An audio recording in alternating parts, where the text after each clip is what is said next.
Okay guys, I figured I'd just sit right down here on the ground and do this right in front of you. Probably be the easiest thing. So, I'll get my repair kit out, get our plug off to the side here, get me a roll of bank line out of my bag. And what we're going to do is we're just going to lace this thing up, and just like we would a boot, basically we're just going to put laces through here that we can tighten up after the fact. We're going to use a piece of hemp rope for a strap, about the simplest thing I know to do. We'll cut that and stuff it underneath and tie it in when we're done. Shove our plug down with a friction fit, and we'll have a bar quiver that was really simple and easy to make. So let's start off by getting us a sail needle out here.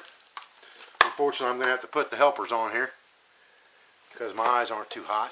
And when this bark's wet like this, it's a lot more pliable than it's going to be if you let it dry out. So you really want to work with this bark when it's wet as opposed to when it's dry. You'll be a lot better off because you'll be able to push it down and bend it out of your way without tearing it up. If you let this stuff dry out too much, you're going to have a problem with it.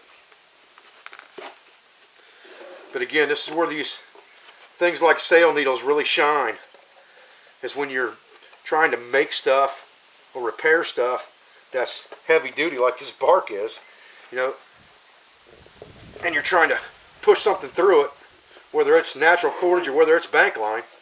It's going to be a whole lot easier if you got a big stout heavy needle like this to do this stuff.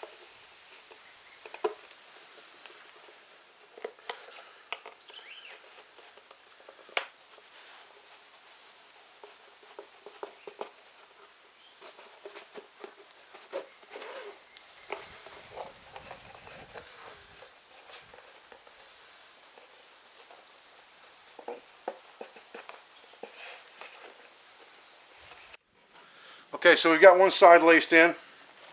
Now we need to grab our other side and do exactly the same thing.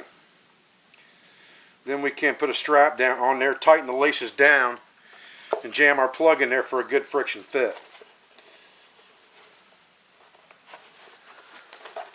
Okay, so I'm going to go through here and tighten these up now, but before I do that, I want to give myself a little bit of room here, real quick, just to put a piece of rope under there, right under here. So I'll just take a piece of this hemp rope real quick. I don't even need to cut it off of what I've got here yet. Right now I just need to tie a knot in the end of it. I'll just shove it through this loop and tie a knot in the end of it at this point, just like this. And then I'm just going to tighten that down in there, just like this.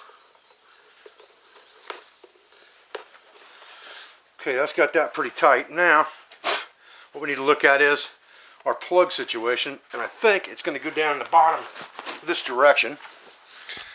Lift this up a little bit, guys.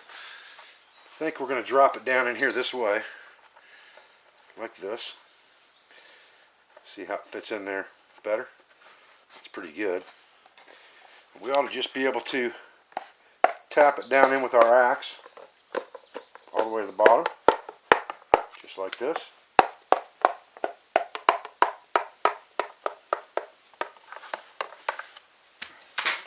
And that should give us a pretty good friction fit down there. If it's not quite straight on the bottom, like you can see, it's a little bit crooked compared to the quiver. We can straighten that out a little bit if we need to by putting some hardwood tacks in there, or some metal tacks if we had them. Wouldn't matter.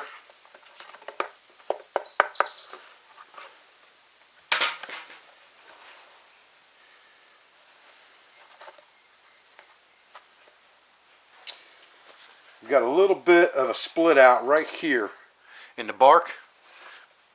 Probably not a big deal, but I'll probably wrap it with some bank line up here. Just a couple wraps just to make sure. That'll also hold that plug in there really good. So what I'll do is I'll go ahead and just cut a piece of this bank line. Again, some of this stuff you just got to improvise, you know, as you go. So I'll cut myself a healthy piece of bank line.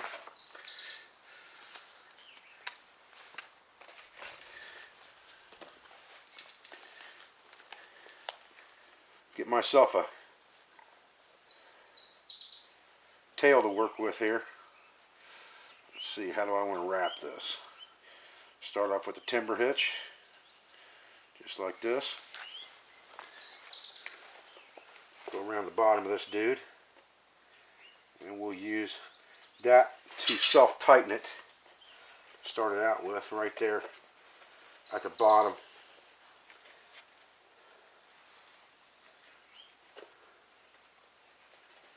Kind of move that down in there, right where our plug is, and just crank down that thing as hard as we can get it, just like that. And that'll definitely hold that together, without a doubt.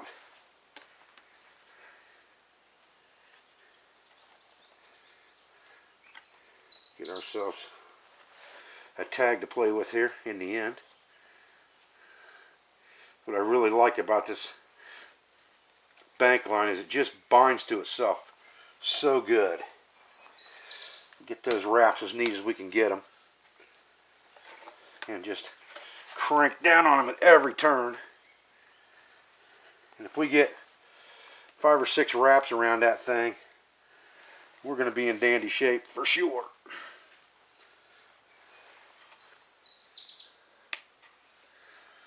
Okay. Now, what we're going to do is we're going to come underneath here, come underneath our strap, just like this, so we can use that to pull against, basically. Scoot it way down on there, just like that. And that gives us kind of a binding. And then we'll go underneath the strap here to make like a square lash right around that, just like that. You can see that's kind of a square lashing right there.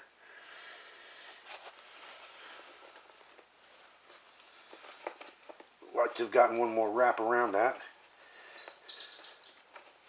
I didn't get, but that's okay.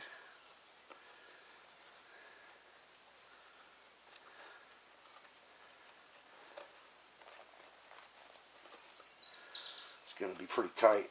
What I'm going to do when I'm done is I'm going to melt it down there to make sure that it doesn't come undone by trimming it right there and just melting it right to itself. That thing's not going to go anywhere.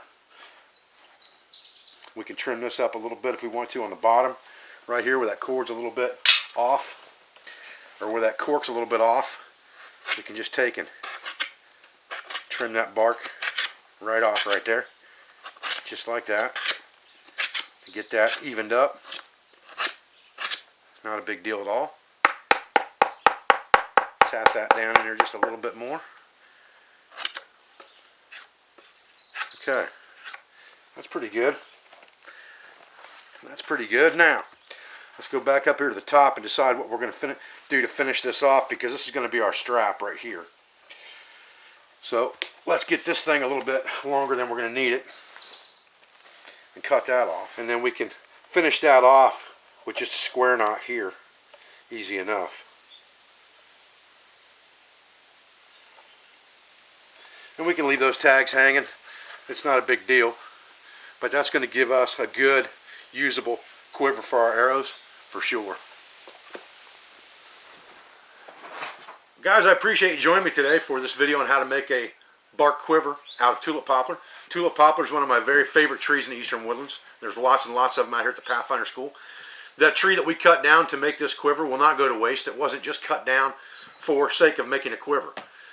A down tulip poplar like that will make cordage for a good long time while it stays green before it dies. It'll make good strong cordage for my next class out here.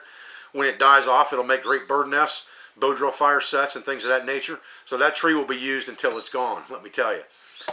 Remember that when you harvest a tree, understand that there's a lot of usable resources on that tree besides just necessarily what you wanted it for. If it's in your area of operation like that one is, I can go back to that tree several times to harvest more resources off of it as it decays and make the most of that resource. I'm Dave Canterbury at the Pathfinder School.